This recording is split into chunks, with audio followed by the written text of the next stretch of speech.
My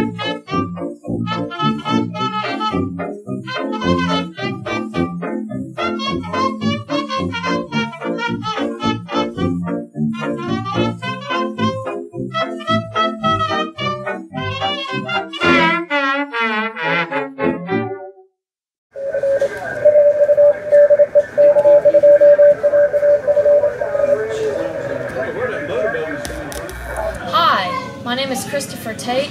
I'm 13 years old and I am the Public Information Officer for the Alamance Amateur Radio Club. My ham radio call sign is KJ4EG.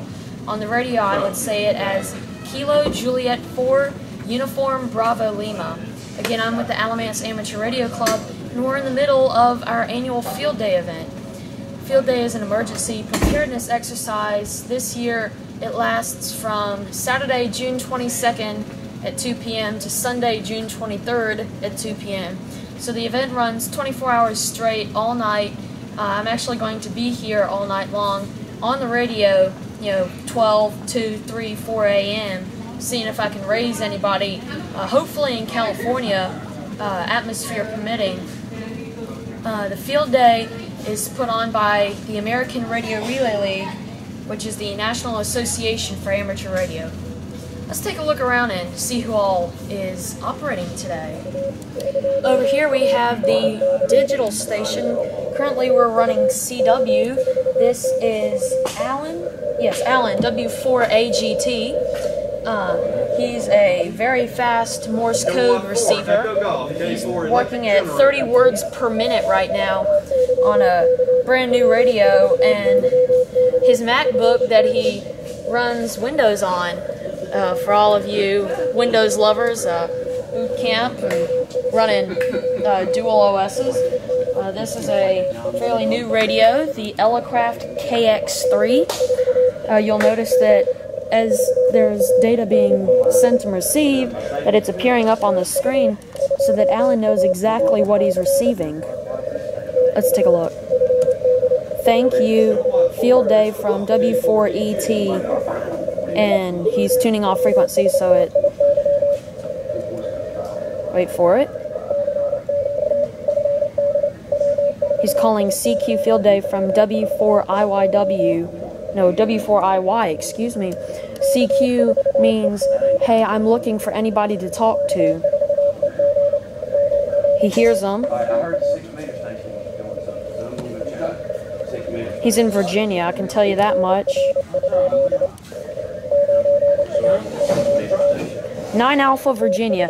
That means 9 Alpha means this club has 9 transmitters and they're running off of generator power, much like the Alamance Amateur Radio Club is doing this year. We're operating on generators. Over here we have the HF sideband station. Sideband is basically just the human voice transmitted over the radio. A lot similar to AM and FM radio, except it only occupies half the space of AM radio.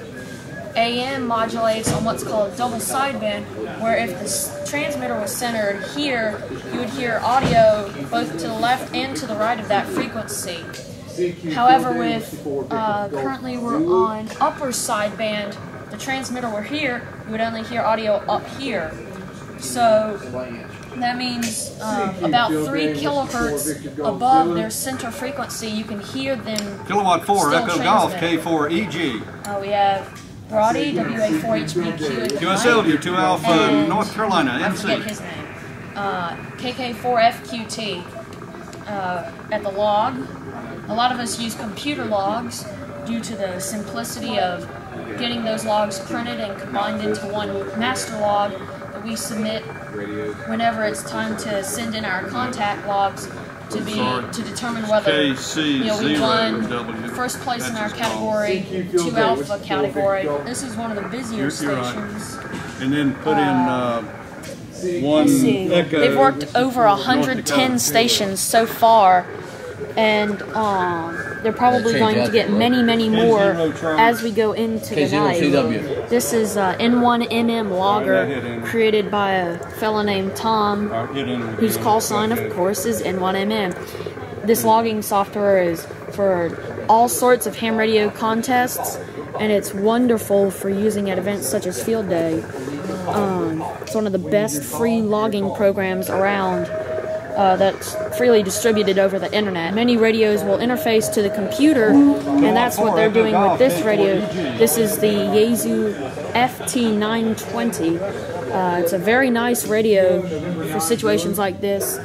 They have a specially designed interface that will connect the radio to the computer, and whenever Brody changes the frequency on the radio, K4EG. you'll see the changes over on the computer.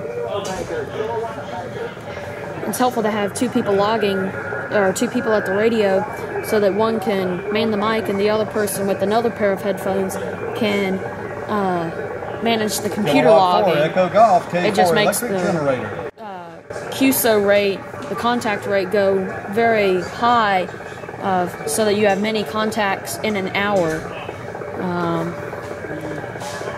In the time that we've been standing here, so far they've made one station, but it sounds like they've been trying to get several other stations while they've been at it. Here we have the GOTA station. GOTA stands for Get on the Air. CQ Field Day, Whiskey here we 4, have Victor Golf Zulu. Young man who's trying his hand at the microphone. The GOTA station is for folks that either do not have a license, their license doesn't permit them to operate on these frequencies, or they've not been active in ham radio, say, in several years. This gives them a chance to get back into ham radio. CQ Field Day, Whiskey 4, Victor Golf Zulu. And again, we've got computer logging with a tiny little netbook. Kilo 4 station. Then again, it looks like we're doing a lot of paper logging. Let's take a listen in.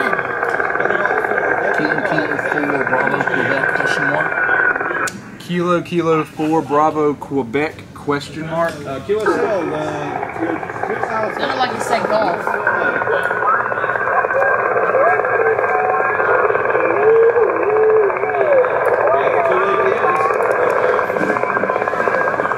Anyway, for hams that are not as used to this style of operating, we have this piece of paper over here that gives them basically a script in a nutshell that tells them, you know, what to say and when to say it.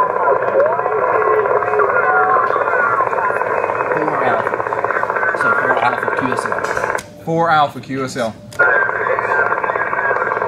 That pitter-patter you hear is called over-the-horizon radar. It usually starts up this time of night and goes long into the night. So, sadly, that's messing up everybody's contact. But we're hams. We'll fight it. CQ Field Day, Whiskey 4, this Victor is Golf exactly Zulu. how we do things. Whenever there's an emergency or a disaster to come through, we can get set up very quickly to operate. You know, even with a setup like this, we're not, per the contest rules, we're not allowed to set up until midnight Friday morning or yesterday. So we couldn't, you know, set up a week ahead and, you know, just go sit on our sofas and watch Jeopardy, you know, until Field Day rolls around. No, sir. We'd be disqualified, and being disqualified in Field Day, we'll just say that's not desirable. Behind me is the Alamance Amateur Radio Club's trailer, which the county gave as a gift to us. On top of it, you'll see we have a circular antenna, very appropriately called a halo antenna. This antenna is wonderful for higher frequency operations, and there's one station in here, the VHF station, or very high frequency. It's very high is not higher than the frequency of your cell phone. Your cell phone operates up around, 850, 860 megahertz, but very high frequency qualifies as 30 to 300 megahertz.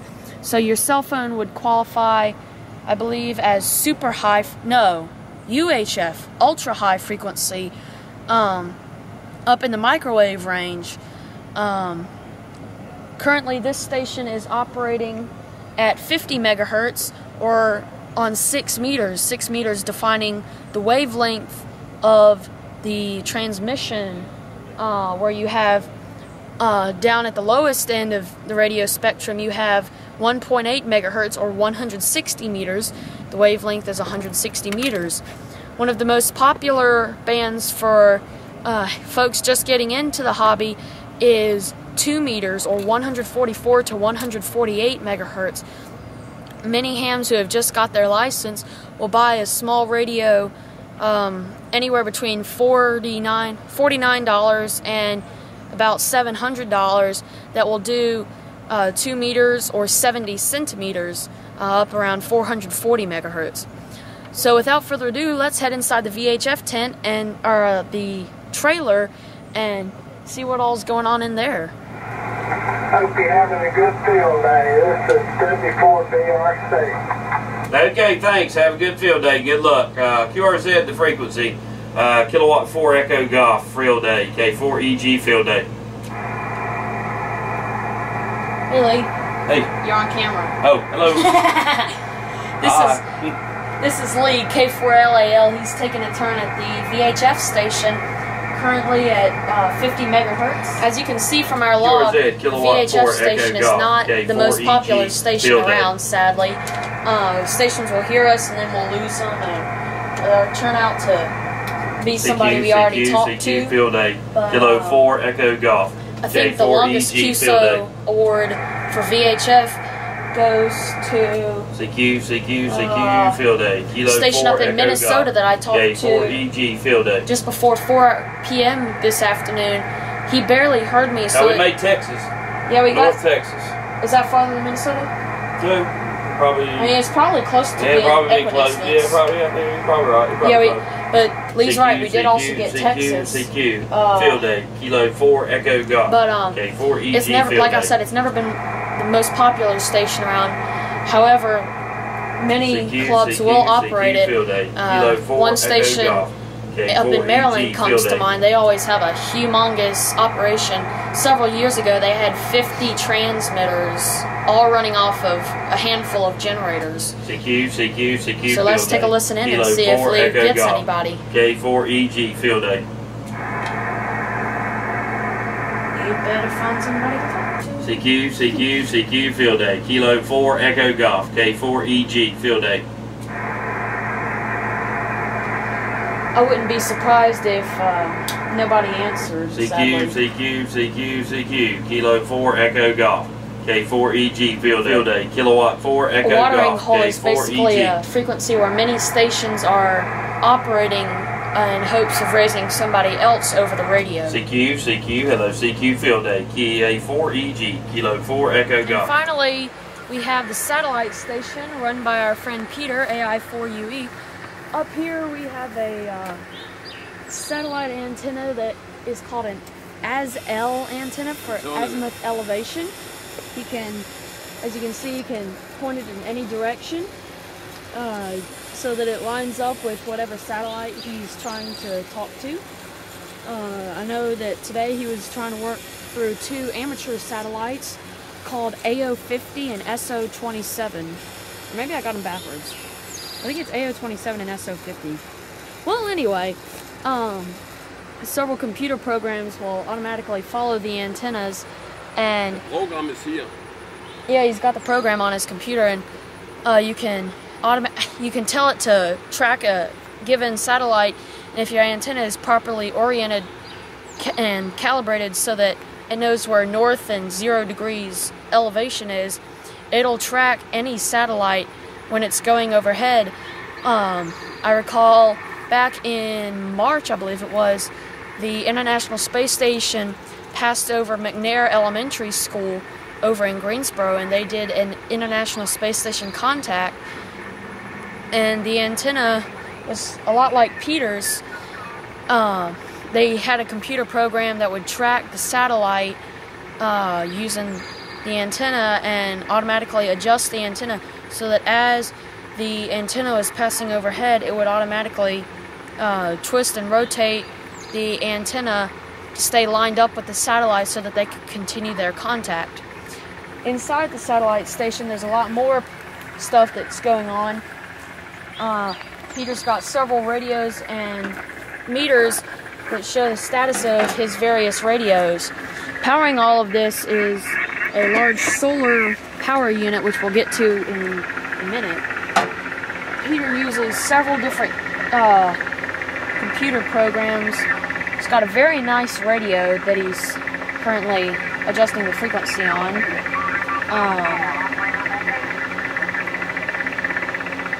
Peter, the nighttime radar just started up, by the way. Yep. Sure you just found that out the hard way. But anyway, this radio will connect to a computer, and you can even adjust the frequency automatically to correct for the Doppler shift of the satellite as it passes overhead, much like the effect of when you hear a train whistle, the frequency of the sound whistle adjusts from high to low or low to high. This radio will correct for the same thing so that you can still, like I said, still maintain contact with, say, the International Space Station or SO50, which is the satellite Peter's trying to contact with. Take a picture on this. Here's the program that he's currently using. It's called Orbitron. And it has several different modes for tracking satellites and seeing what's overhead and controlling radios and twisting antennas and all that jazz. Very nice program, free on the internet. You can track most any satellite as long as you have downloaded some information about those satellites. So as you can see, as the satellite moves, this frequency will change with the Doppler shift. Oh, it's frozen. That would be problematic. Frozen? Can I put it into real time? Yeah. So now we'll see. We'll watch the frequency change. There it goes, it changed. Again, to correct with the Doppler shift. There's a... Everything here on this table runs on solar power. Even with the 100 watt. Just testing the radio, make sure it transmits okay. Yep. As I was saying, that Peter had a huge solar system, solar power system for his radios. I wasn't lying. On his van is a 240 watt solar panel system. 18 foot long. 18 feet long. It's draped across the entire roof of his van, and it's connected to two huge batteries down at the trailer hitch. With a 5 kilowatt pure shine wave. 5K. That's much more powerful than your, than your car and your pickup truck today. So Peter's very well prepared to get us backup power should we need it. And Peter also has a wireless internet set up. There's not any Wi-Fi out here, and cell service is not the best. So Peter got a setup going with the wireless router over by the dish over there to get us Wi-Fi should we need it. It's sitting in that chair under the dish. And so Peter's like I said, he's ready for anything. So that'll about wrap it up for the Alamance County Amateur Radio Club's field day operations.